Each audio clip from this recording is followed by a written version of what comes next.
真假故事大对决，是你会掰还是我会猜？这个呢是我出生的几代，它是我人生第一个故事，好感人哦。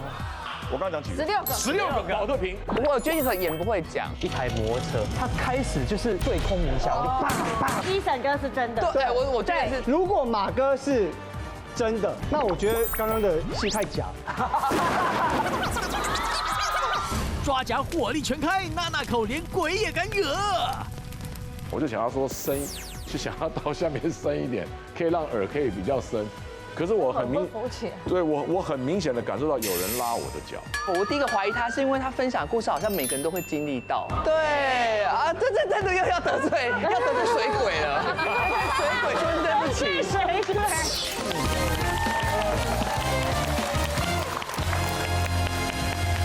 欢迎收看《女王大人》。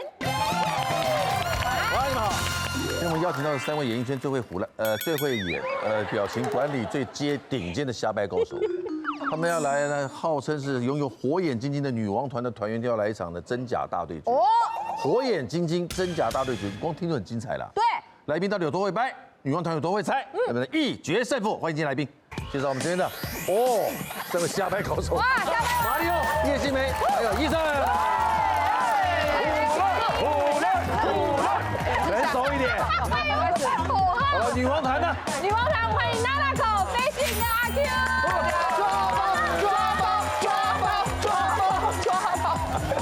很走一点，互相。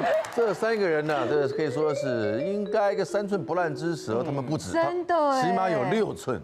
啊，他们在说出任何东西引经据典，你们很难分辨，除非你们本来就知道那个事情的答案。哦，但我们今天找了一些题目很精彩了，就要你们花一点脑力。平常看人的功力是非常的细微的吗？尽量。阿 Q 有在看吗？演员一定要懂生活、懂人性。可是对面有影帝哎，还是很难。可是这个跟影帝矛盾大对决。我是觉得，等下如果被阿 Q 抓到的话，对我们是种羞辱，因为他眼睛没有睁开。我们不是有必要吗？欣湄姐有必要吗？我们为了让画面和谐，我们今天就这样讲。这样讲。后来那个就怎样了？代表我们闭着眼睛演了讲。你们只要专注在你们的表现上，不需要言语伤人。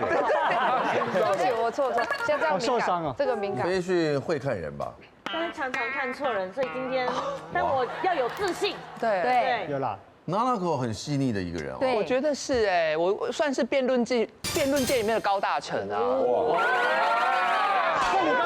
法医高大成是卖牛奶的，就看一颦一动都看得出来在说谎。因为他没有成。我们的第1回合的题目是什么？真假金氏世界纪录大对决。你们注意哦，这3个人他的面前的那个板子啊，都是一个金氏世界纪录。对，只有一个人，他那个板子拿起来一看，完了啊，空白的。白板。好难哦！你们就猜。他们要自己谁的板子掰一个假的世界纪录。哇塞！你们要自己掰啊！可是我们可不可以看了再换？那不行嘛！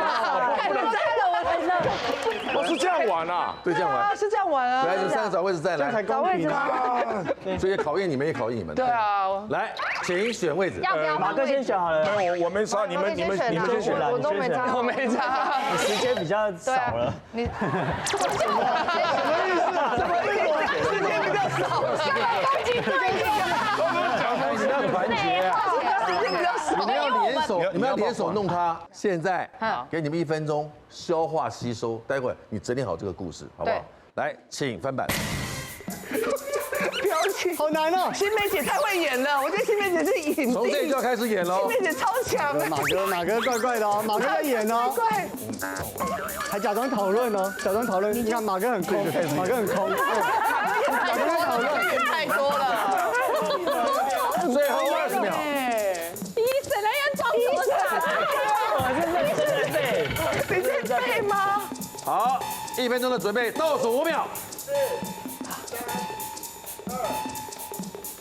好，请盖板。3位想听谁先说？看起来很慌张，对，很慌张。他看起来最手足无措，对，他演的最用力。对。最用力先讲，对，表演背什么出来？这是我平常认真的样子。真的假的？好，不要让他想了，赶快。我们这么容易被抓到啊，你们就太逊了。啊，医生首先分享着这个世界吉时纪录，来，我要分享的是就是吹口哨的这个世界纪录。对，就是大家集合起来一起吹口哨。什么时候的事情？然后这个事情呢是发生在德国柏林，他们举办了一个音乐季。那大家都知道，在音乐季的时候，哇，其实这个观众看到嗨了以后，就会一直不停的就是吹口哨这样。可是这个时候就引起就是台上表演的人不爽，因为他们觉得说一直被打断，所以后来呢，他们就跟那个观众就是达成一个协议，这样就说等我们表演完之后的那个段落，大家在一起吹这样子。不要干扰到他们的那个表演演出这样。OK。于是就慢慢的就在这个音乐节就形成一个风气，就是表演完以后，大家会一起吹口哨，散发那种音乐、散发爱的感觉，这样 peace and love 这样。然后最后他们在那个表演完的时候，全场人一起吹那个 We Are the World。你说用口哨吹？这个有上新闻啊，有上新闻。然后。就变成说，哇，全场的人就很有默契，一起吹了这一首，对，哇，好凝聚哦，就响应什么用音乐疗剂人生，这个有上新闻。对，然后后来呢，就是是在公吗？对，妈妈在唬烂吗？我必须在帮他，不是没有，因为我在美式餐厅上班过 Hard Rock， 那个时候就是我们有。对啊，对，然后最后审查员他是怎么计算，就是总共这个记录多少人一起吹口哨呢？就是因为他们就是离场的时候，主办单位就在那个出口处，然后去看总共那一天入场就是离场以后有几个人，有多少人这样。结果那一次创下了大概17800，这个详细数字我忘记，但是17000多人。同时一起在场中吹口哨，然后后来呢，就变成说这个风气就是其实是希望大家可以透过就是自己就是跟这个音乐的连结，你就是你的舞台，对，没错。我们可以那张板子上可以写这么多，对啊，没有，其实这个是真的，因为它这个最原始，你为什么放在这是假的吗？这个活动最原始是那个皇后合唱团哦 ，Queen。他们最后在表演非洲那个难民，对那个，然后才从那个时候才开始说什么用音乐抚慰人心，所以全世界全球广播，它好完整哦。对啊，德国是有名的音乐之都，说贝多芬德国人，柏林也是德国，柏林交响乐团，对啊，还有他们对贝多芬啊，还有他们那个合唱团，对啊。这个是多好，懂好多，真的，对啊，学识渊博。他们是在台湾演艺圈里面可以从外太空聊到子宫的人，对，好厉害。你们第二位想听谁？马哥。哎呦，为什么叶欣梅放最后？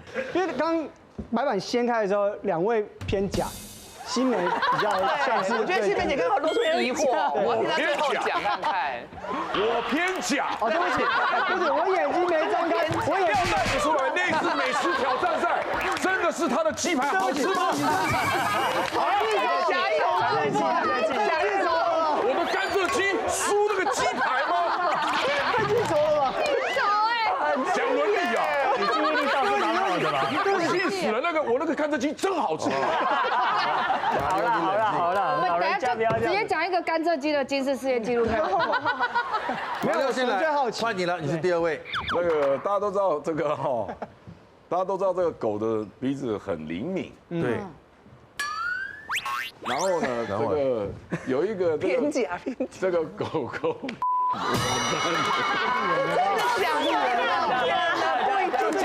今年2025年呢，这个在国外啊举办了一个这个狗狗鼻子的这个嗅觉比赛。哦，今年对不对？然后他就是教这个狗狗闻那个瓶子，闻瓶子，那个教狗狗做环保。狗狗做环保，叫狗狗做环保。然后呢，这个狗是一个人的昵称嘛？它是2只狗，真的是狗。因为叫狗狗就2只，一只叫 Bunny， 一只叫 Johnny。这2只狗啊就一起 Johnny 跟 Bunny 就这一起训练，难哦。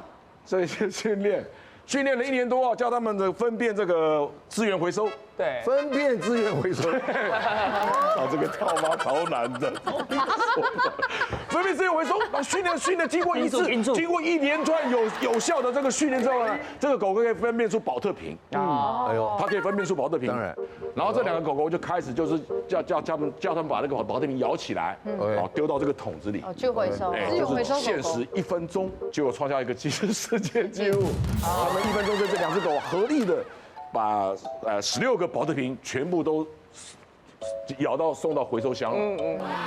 1分钟找出对，这两只狗就交互，还记哦，就是记，然后把它顶开，然后咬人，很厉害，惟妙惟肖，惟妙惟肖。所以他就创下了一个吉尼斯世界纪录，在1分钟之内分辨了我刚刚讲几个，16个保特瓶，把它演的吗？对，咬到那个回收箱，演不会讲，可以了。我觉得说得太好了，我觉得演不会讲，演得很破碎，故意的，他为了 cover 新美姐。因为我也是演员嘛，如果要演那种有字但要装没字，要假装有字的表演，我也会那样演。所以你就觉得我们表演浅了，没有，你要不要看一下当天吃那个鸡肉的饭？不要随便走下台。那你要弄个电网，红龙啊，弄个电网，红龙八角龙现在。来，最后一位没得选了，叶欣湄准备金氏世界纪录。今天要讲的金氏世界纪录呢，就是一个全裸。因为大家知道基本上一起吹口哨嘛，大家就喜欢那种凑人数最多的嘛，所以我今天讲的是一个全裸的人。全裸其实不稀奇，天体营啊，对，最稀奇的是什么？全裸的人坐云霄飞车，够酷吧？太扯！有些人说我们全裸的人心情好的像坐云霄飞车，哦，但是我们就把那件事情具体化，所以我们就来挑战全裸的人坐云霄飞车。你想象一下，你进去游乐园，整台的过去，其实全裸，整台车都对，整台车都全裸，那个场面是不是很壮观？这个虽然创下这个记录呢，我们要有初衷，我们初衷呢就是要做公益，要帮那个癌症团体来募款。对，所以他们就发起了这个活动啊。对，然后大家就全裸去做嘛。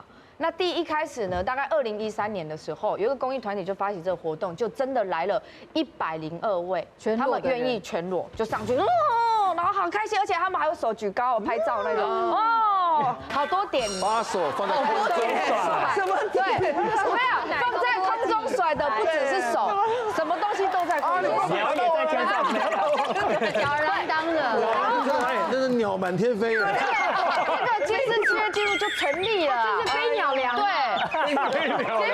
结果后来还有人想说，102好，我们要超越，因为世界纪录是要干嘛？就是要用来打破。2015年又有一个人发起这个慈善公益，要号召，结果登记了登记了几百位，就到了现场只有57位，因为毕竟不是每个人都很愿意全裸，所以这个第2次呢要打破呢就失败了，就一直呢等，都终于等到2019年。那个英国有一个那种就天体营那种全裸的组织啊，他们真的对他们就一起去，他们就号召了100多位，突破原本的102位，所以现在的吉尼斯世界纪录是最新的2019年的时候。2019不是疫情的时候？对，所以你就知道那个纪录有多得来不易啊！脱光戴口罩啊！对，这样比较安全吗？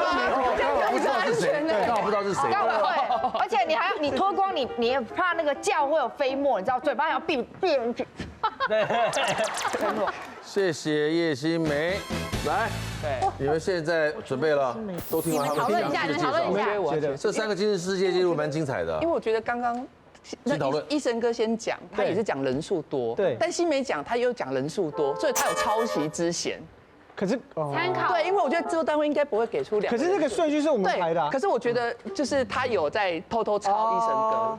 然后马哥又演不对，马哥演不对，马哥演为了咖啡欣湄姐。对，马哥要嘛欣湄姐她在讲的时候陈述的时候前情提要太多了。欣湄本身就是益智节目，但是她就是那个时候赶快在想说怎样怎么掰，知道很多，对啊，铺陈太多，对，铺陈太多。我也是认为是欣湄姐，因为我觉得裸体这个行为真的是。对啊，很夸张哎，这有一点妨害。可在国外很明显。对啊，而且他们有很多那种裸体主义者，有没有？他们都喜欢。可是我觉得不至于疫情，而且不至于大家在那边拍照比耶这样子，我觉得很怪。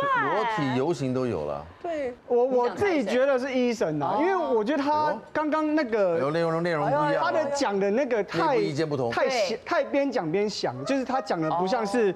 边讲边背的感觉。啊，新美因为他本身就是益智节目出来的，所以他很会瞎掰。对，所以他可能看到之后，他就已经知道这是什么事情了，所以他不用看。好，马哥，我怎么样？别再下来了，如果别再下马来了。哥是真的，你要怎么样？那我觉得刚刚的戏太假。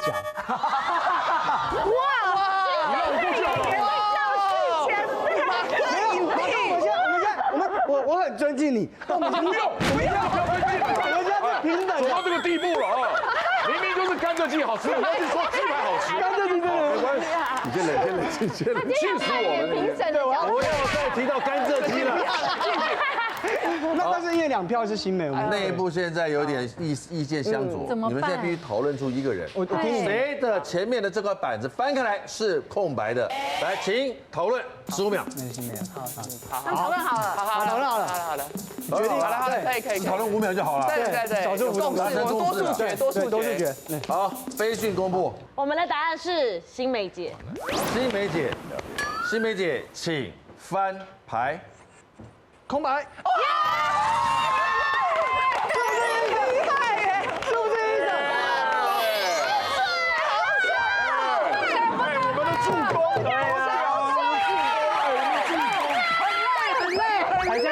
满天飞的。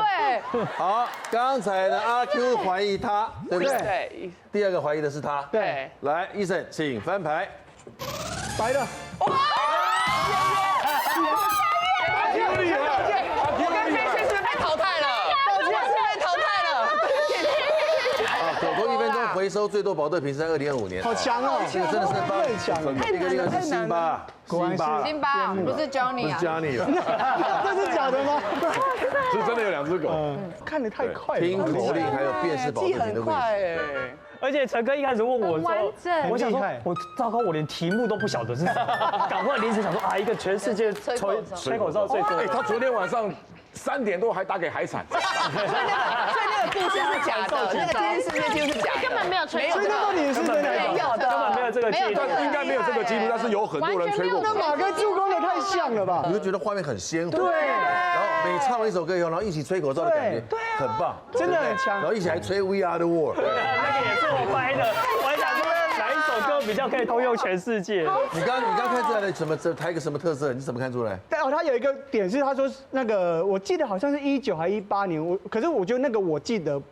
好像是记得以前的事情，不是刚刚的事情，有露馅一点点。目前1比0，瞎掰队负责。好强，太难了。好，我们每一个回合题型都不同，来进行第2回合。好，注意了，第2回合的题目是真假物品大对决。他们呢，每一位都带了他们这一生很有意义的一件东西来到现场，来跟你们分享。但有人说的是假故事。好难哦。好，现在就想先看谁的难忘的回忆。放马哥先啊。来，马哥先，马哥先。来，马里奥，请开盖。盘子好，那什么？鸡翅啊！逼真故事毫无破绽，瞎掰神人到底是谁？一直到餐厅结束，也只有我拿到了这一颗。这个是一个至高无上的荣誉。这个呢是我出生的鸡蛋。为什么我今天会选它？是因为我觉得它是我人生第一个故事。巡回的签唱会，然后最后一站来到花莲，就是我的故乡这样。所以我那一天就特地穿的就是这一件。好难哦，错了我们就输了。对。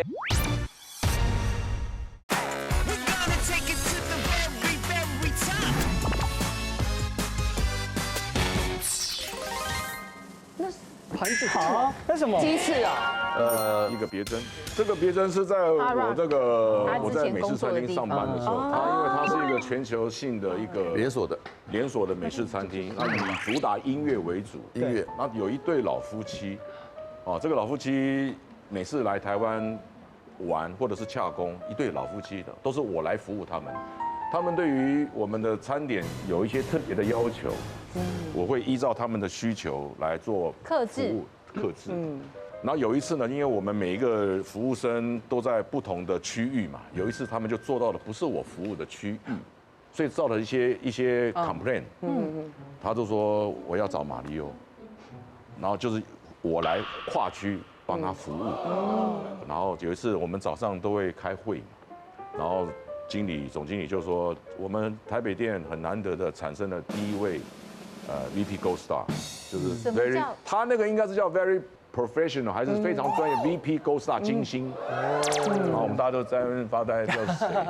结果他是一个卡片，打开是总裁亲自写的一封信。你说美国总部发的？总部发的，哎呦，来自 Orlando， 然后他说非常高兴你为我们的餐厅，这么尽心尽力的服务客人，也希望你把你的服务精神渲染到每一个服务生。很恭喜你赢得了我们的最高荣誉 VP Gold Star。目前据我所知，就是后来一直到餐厅结束，也只有我拿到了这一颗。这个是一个至高无上的荣誉，就在于我当时 for 我们餐厅啦。后来我才知道，是那个老夫妻，就是他们就是写的信说，推荐你一定要去奖励他、表扬他，他对于我们的服务是无微不至的服务。他们会不会是你的生父生母？孩子。对，所以这个就是这是对于我服务在自从做服务业一个很难得的回忆。当然，对。好，第2位，就照顺序吧。好，赵顺勋，新梅姐，新梅姐，请准备。你说都是小小东西耶。对，啊，拿的时候要特别小心。好，这个呢是我出生的脐带。期待，这是我出生的脐带。太酷了吧？哎，对耶。然后这个是我当初我妈妈帮我留下来，然后她后来交给我的。因为其实呢，小孩子出生不是会哭嘛？那个时候我妈她是自然产，然后她自然产呢把我生出来的时候，她好不容易把我挤出来了，但是突然就是一片安静的声音。因为我出生的时候没有哭，我没有哭，好危险哦。那其实小孩子出生要哭呢，或者是医生会打他，对不对？那个不是在开玩笑。可那时候我一出生的时候没有声音，我就这样子被挤出来。那医生是帮我检查，我手指头10根，脚趾头10根，检查出来确认之后发现我没有哭。那他们医生就很紧张，就过去开始打。后来呢，我妈在产房嘛，然后医生就直接把我转到急诊室。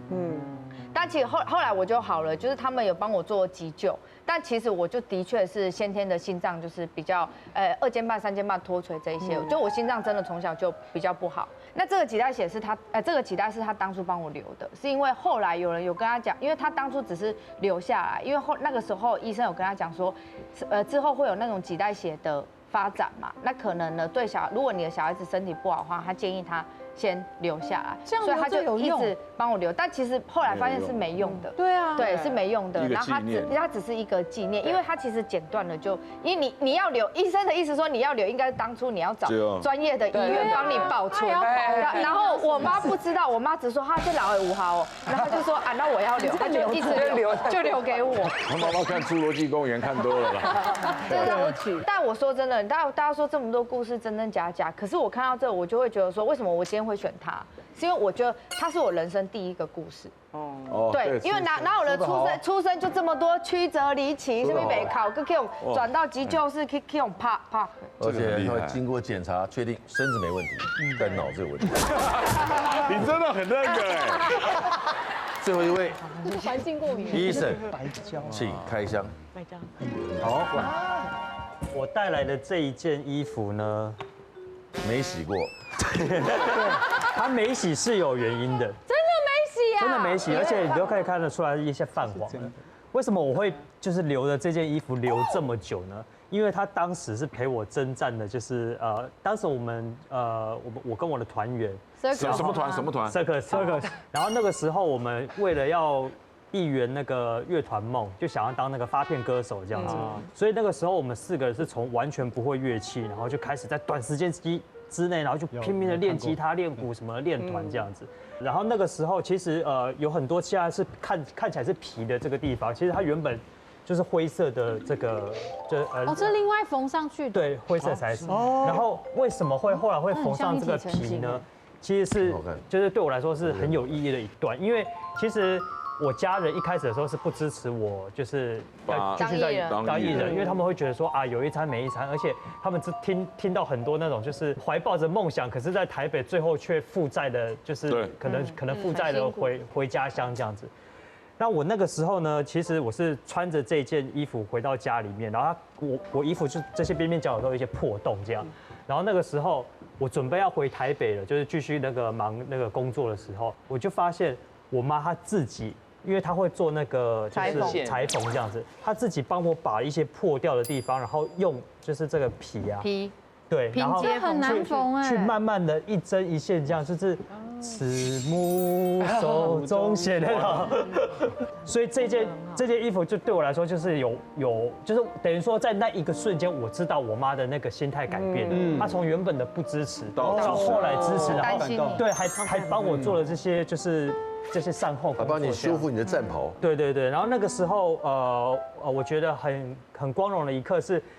我们办的全台湾的那个巡回的签唱会，然后最后一站来到花莲，就是我的故乡这样，所以我那一天就特地穿的就是这件衣锦还乡啦，对，衣锦还乡感觉就这样哦，哎，真的是古代的成语那种衣锦还乡，然后而且这件衣服像穿起来有点悲，然后那个时候我站上台上的时候，我直接眼泪就快要飙下来，是因为我看到我妈带着我爸。然后还有我阿公，然后我阿公那时候已经就是行动不便了，然后他是拄着那个拐杖，然后就是给我爸我妈搀扶到那个就是广场的那个现场，还下着雨，他们撑着伞这样子。然后我在台上看到我的家人站在，因为这是他们第一次来现场看我们的活动，他才觉得说。我回去跟他讲，家里面讲那些不是唬烂的，我跟他说啊，我们要出唱片啊，我们要什么什么什么。但是到那一刻，他才看到，就是真的有一些群众或者观众是喜欢我们、支持我们，到现场去帮我们加油，然后跟着我们一起唱我们的歌，这样。所以到那一刻的时候，我就觉得说，哇，真的就是很值得。所以即使这件外套就是已经就是泛黄啦，然后发臭啊什么的，对，但是我还是一直把它留在我的那个衣橱里面。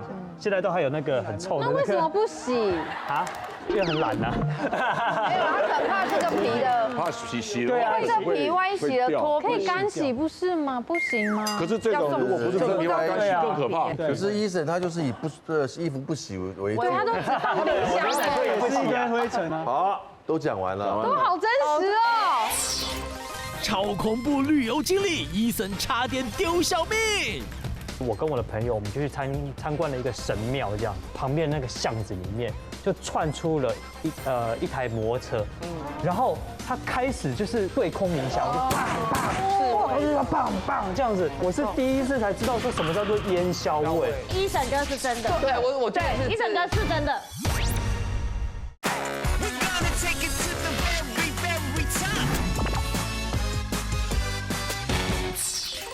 都讲完了，都好真实哦。好，你们可以讨论30秒。我觉得你会很在意他那个白胶带，期待，因为其实这么重要的东西，怎么会用一个白胶带去贴？它那个很像刚刚贴的，而且这边就有白胶啦，这边专业演员的。可是那些没有啦，都放在盒子或什么里面，他是不是拿来请就在帮忙贴？是没错。没有啦，这个是因为他有写我的个资。就是他们帮我写的那个生辰八字贴起来，对，我把它你这哇，你时间到，我觉得旁边2位准备的东西都很符合他们的人设，就是因为马哥是狮子座，对不对？就是他那个荣耀感对他来讲是很重要，所以那个东西是我觉得合理的。然后医生就是那个衣服，他穿起来就是他的衣服，对，就是他的 size，他有敢穿。那我这个就是他的，太难，那就是他的期待，没错。我觉得就是他的期待，没错。怎么讲得出口你是法医啊？是蛮像的。我觉得西梅以刚刚故事来讲的话，我觉得西梅的很多故事没有那么多绕在期待上面。哦。他比较讲是他自己的很感动的故事。西梅是双鱼座对吧？这跟星座有关吗？双鱼，对，就是他，因为他就是想办法赚人热泪嘛，讲一个比较感动的，走情感公式，情感公式。然后因为西梅很专业，所以他会讲很多我们认同的事情，然后去掩盖他的心虚谎言。所以我觉得3个都很像的前提之下，我觉得我猜西梅不好猜，对不对？你们也同意吗？你们也同意吗？我们同意，因为我真的觉得错了我们就输了。对，没关系，我陪你。好，飞旭没意见，你觉得呢？其实我有点想猜马哥，但是但是为什么怀疑马？对，为什么？马六，因为我你觉得那个徽章那个别针假的？不是假的，我觉得那个徽章别人感觉就是一个可能主管哦，或是位阶大家都有，对，大家都有的，只要是主管就有的。对，然后马哥把它讲成另外一个故事，感觉是这样子。我刚才想一个问题是，随便一个人写去总部，他就可以拿到那个吗？那我也可以自己写给总部，然后我就拿到。对，所以这个我觉得这个 bug 是。对，怎么？所以现在又要说马里欧了，而且那么重要的东西怎么会没有？我们现在说的指控，然后都是回力标，哎，好难哦。我们新编辑那个是假的，刚刚回来我就死定了，哎。刚刚不是已经往西梅那边戳了吗？我们就没写没泪。他一讲以后，大家就往这跑了。一审哥是真的，对，我觉得是。一审哥是真的。好。谢谢。一审哥是真的，不然马哥好，我觉得马哥来，请公布。真的吗？马哥，要确定吗？好，马哥了。我们现在牌子准备好。哦，来，马哥是真的假的，请举牌。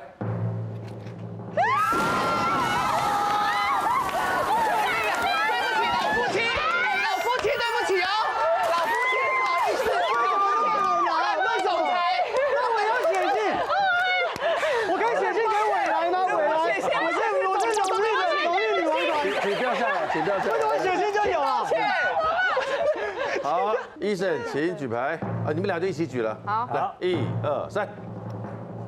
你看，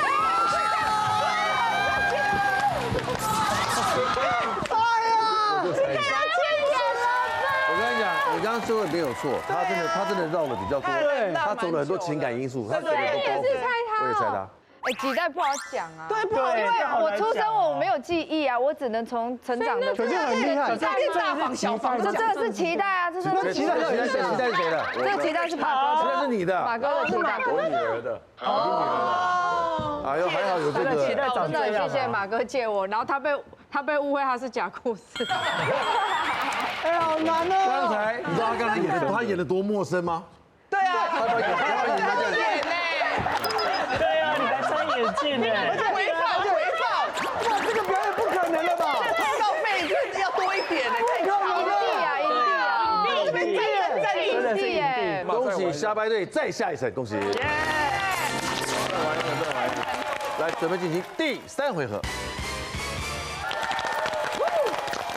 最后一题，希望你们可以拿下这个仅有的分数。1分钟拿不到的话，你们就相信人，对，真的不烦。目前真的是蛮佩服他们的，对，我也佩服阿 Q。对啊，2题连续都猜对，对啊，哎，很强。来，第3回合，真假人生故事大对决。他们要提供了一段他们自己的最接近死亡的那一刻。医生最容易接近死亡，对，那么多爆炸，现在是接近爆炸，只有一个人说的是别人接近死亡的事情。好，现在你们想听谁先说？医生相信绕回来好了，医生先倒过来啊。医生对啊，医生。好，医生，请开始。有一次我是挑战了一个，就是大家都公认那个背包客游行里面难度算是5颗星难的，就是印度。因为印度其实他们的种姓制度，他们比较阶级分明这样子，对，所以你除非是待在那种高种姓的那个区域，如果你一般的像我们这种一般的游客到处在街上乱走的话，其实晚上治安还蛮不好，蛮恐怖的这样。真的哦。对。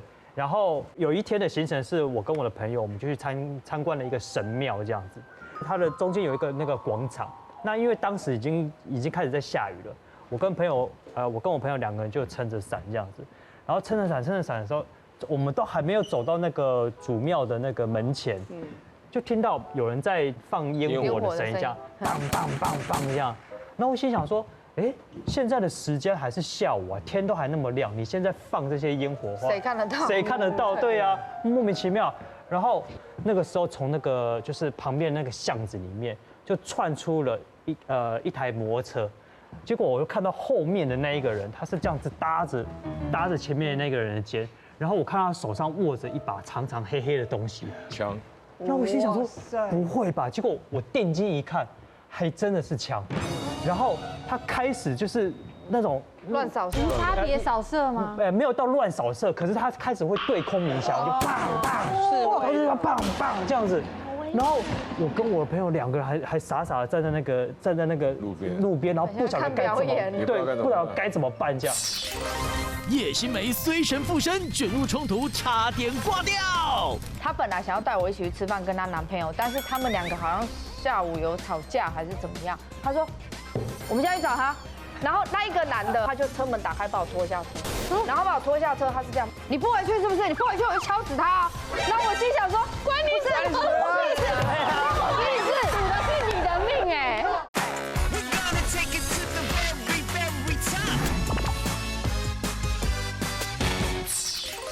我就看到那个计程车司机就一直挥手，就叫 hurry up，hurry up， 这样 go， 就叫我赶快撤这样。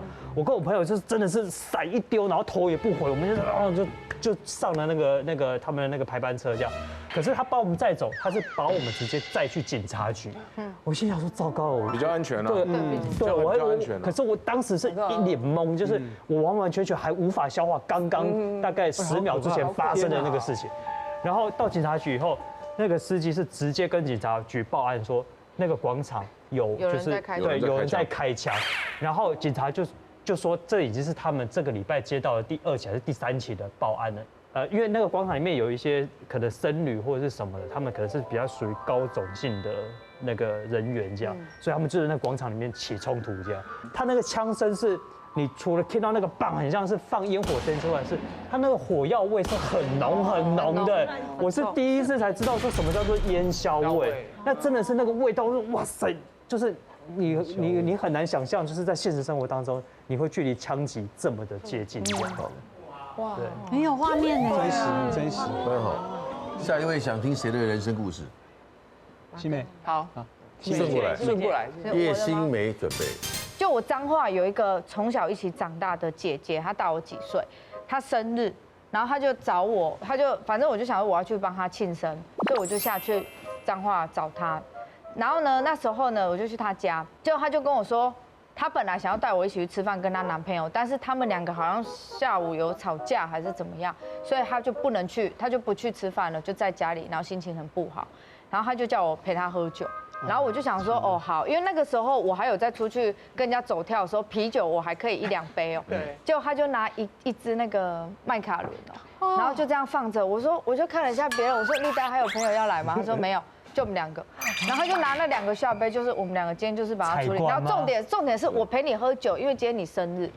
但是你可不可以专心一点？就是你可以跟我聊天或跟我干嘛？没有，她一直在我面前在骂她男朋友，然后骂，又在传简讯，又跟她男朋友传简讯在互骂。看到我杯子空了，她就又倒，然后看到我没喝，你要喝啊，你要喝，赶快喝！哇，你现在想要那哥开心没？就是她一直沉浸她自己在跟人家吵架的氛围里，然后又一直回过头来灌我酒，然后我就觉得我身体已经开始，因为我只要一起酒疹，我那个大腿就会起红斑，然后小腿也是，以及4肢，我就已经开始痒在抓，我已经觉得我快喘不过气来，然后就说，我觉得我有点不舒服。那种常喝酒的人，他听到人家跟你说有点不舒服，他觉得很自然，好休息一下睡一下就没事，还是你要喝水，然后就再灌我半瓶水以后就叫我睡，然后我就倒下去。好粗糙哦，很粗糙，真的很粗糙。因为什么？因为第一个在家，第二个她的重点是她跟她男朋友在吵架，然后我就睡着，就我睡着后，他又过来把我摇醒，他说起来，然后我说怎么我可以回家了吗？他说。我们现在去找他，我说他找他什么意思？我知道他在哪里了，走，然后我们就坐上计程车哦，然后他就报了一个地方的名字，然后我一听那一间是彰化一间李 K， 就是你知道李 K 吗？就是李龙 KTV， 对，就是李 K， 然后呢，那个计程车司机就停在李 K 门口哦。然后他就说没关系，你在车上，我下去就好。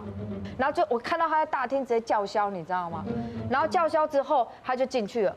他进去的时候，你看得到有人要拦他，然后他硬闯进去哦。那突然呢，有一个男的从另外一个门走出来，然后走出来就往我们计程车过来。然后那个人我远远看，她男朋友很凶，然后是一边走一边骂脏话，这样想让，因为他可能觉得他在车上，但其实在车上的是我。他要走到了以后，他不走过来，他旁边找东西找下，拿一块砖块哦，他直接走过去到我们坐后座嘛，他就侧面那个车窗的玻璃就直接这样敲下，我吓醒了，然后司机也吓到了，然后我就说司机赶快开车，然后司机说我不要，你赶快下车，你赶快下车，司机要把我赶下车，然后我就猛说，我说司机你赶快开过，你给小姐你赶快喊你给我掐我，然后那一个男的他是敲完以后，他这样看发现不是他女朋友是我，因为他也认识我。然后他就转过去的时候，看到他女朋友已经就从我那个朋友从大门口，他就看到哦，他们两个哦，好像拍电影哦，他在那个计程车那边在瞪他女朋友，他女朋友在门口2个互瞪哦，然后他就很恶狠狠的瞪，以后他就车门打开把我拖下车，然后把我拖下车，他是这样，因为你的身材比较像我，他就把我是醉醺醺，他把我拖下，他是这样，然后他那个砖块啊是捡起来就这样说。你这样想啊，就2个在那边吵。你是人质哦。对，他说你再不回去，我就，他说你现在给我回去，你回家。然后那你说我不回家怎样？然后他说你不回家我就敲他哦，你不回去是不是？你不回去我就敲死他哦。然后我心想说关你事，关你事，关你事，赌的是你的命哎，而且那个少爷有叫警察来，后来警察来了，把他们架开，然后叫那个女的回去。重点是我惊吓就算了，我回去我真的全身起酒疹，然后起酒疹我在让宿舍躺2个礼拜，我从此以后我不太喝酒。好，听到了啊，这个人生故事离死亡蛮近的，蛮近的，画面很混乱，很混乱。最后一位呢，马里奥。我的名字里面有去给算命老师算过，我的命里面忌水，所以有关于水上的活动我都尽量不参与。所以你不会游泳？我不会游泳，我不会游泳，不会开车，不会打牌。啊，真的假的？对，开车都不会。我去录外景节目，我连玩香蕉船我都要穿2件救生衣啊。怎么穿2件？第一个你把第1件穿了之后绑紧一点，第2件拉到最松，因为我80几公斤1件其实浮不太起来，就是胡扯，就是冠军任务啊，燕君燕府那个节目啊，那个玩香蕉船，而且香蕉船你不翻都没有画面啊。他们叫什么呢？哎呀，快一点，快点！所以我对于水上活动尽量都不太参与。那我在小时候有2次濒临灭顶的经验，有一次是大概还没上小学吧，大概5、6岁，大概我的阿嬷住雾社，雾社有利雾溪嘛，我妈妈跟着我一个姑姑，然后带着我们去溪边玩，那我就在旁边玩，结果玩一玩，结果大概体重还不是很重。结果就被那个水量一下子过来就被冲，好危险哦！刚开始冲我是觉得，可是发现站不起来的。那个你被冲的时候你是站不起来的，对，我就大叫。我妈妈看到我的时候，我永远记得那个画面。我妈妈从岸边冲过来，直接3步并2步的抓住我，然后把我再拖回来。那是第1次。第2次是我大概国1还是国2吧，跟着我爸爸的同事海军官教官一起去露营。抓夹火力全开，那口连鬼也敢惹。因为我爸爸同事会钓鱼，我就借他的钓竿去钓鱼，我就想要说深，就想要到下面深一点，可以让饵可以比较深。可是我我很明显的感受到有人拉我的脚。我第一个怀疑他是因为他分享故事，好像每个人都会经历到。对啊，这真的又要得罪水鬼了，水鬼说对不起，水鬼。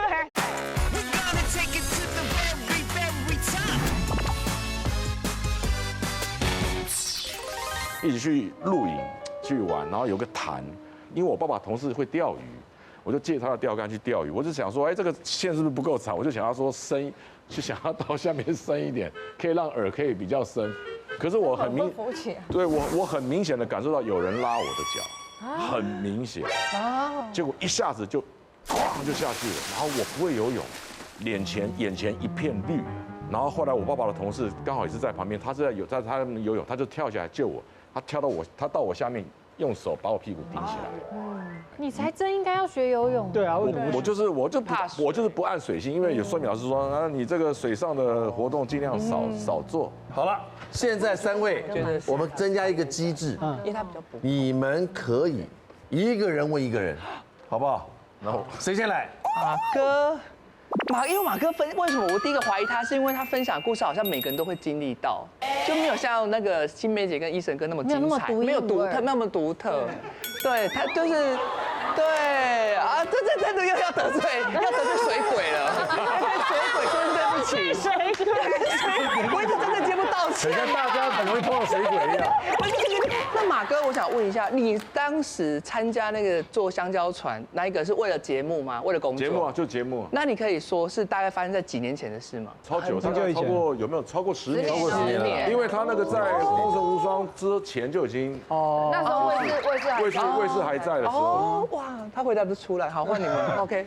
我想随便乱问，我就问看看啊，问看他的记忆那个年限，对。当时那个烟硝味是什么味道？就是它有一点点像是火灾过后，房子被烧过，然后你在过去的时候，虽然火已经灭了，可是你可以闻到一股就是有一点那种烧焦味，是那种烧焦味，对，焦对，很难焦焦的味，很像有打过靶的就知道了。哦，对，打烟硝味了。飞迅，你要问西梅姐什么问题？西梅姐，你被当人质的那个当下，你脑袋里在想什么？我那时候其实我没有办法去思考什么，他喝醉，因为我喝醉，你就可以体会到什么叫无能为力，力不从心。对，那真的是蛮绝望的。好，3个来，请讨论10秒钟，计时开始。很难我觉得只有马哥的故事没有细节。对啊，马哥，他们的其他人的感官都很。水鬼谁没遇过啊？然后陈哥也瞧不起水鬼。跟我们猜马哥好不好？反正我们都输了嘛。烟硝味跟喝醉跟勒索很难掰。阿 Q， 请公布，你认为谁？我认为是马哥。好，他的人生故事是假的。来，一翻两瞪眼了。请举牌。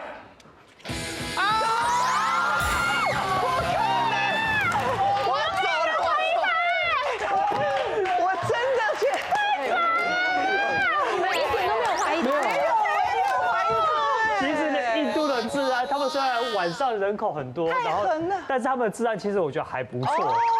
因为第一个，以他的人设，你已经相信他，对，他很喜欢冒险。我跟你讲，太合理了。对他一开始太合理了。其实他很常讲什么，大家都相信他。他是隐性海产，你们知道吗？他很有信都是不一样。我讲是没有人相信。所以知道他有很多旅游的经验，非常多，被说服了。你刚刚那个说法有点不合理。拜托，谁没碰到水鬼啊？谁都碰到水鬼啊？对啊，哪有这种事情？我是真的被骗了。哎，三战全胜，来准备发红包。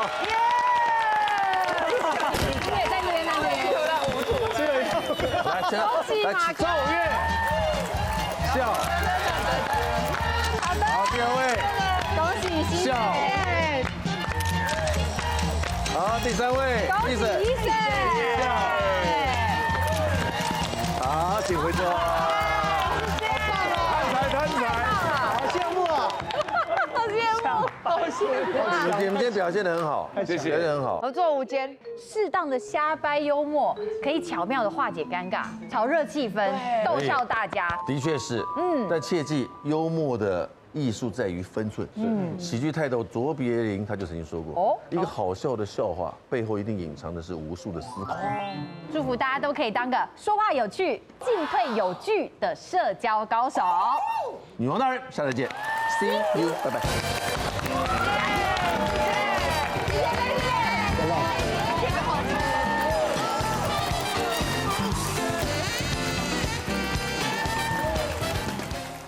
快订阅未来中文台 YouTube 频道，开启小铃铛就可以看到最新的女王大人哦。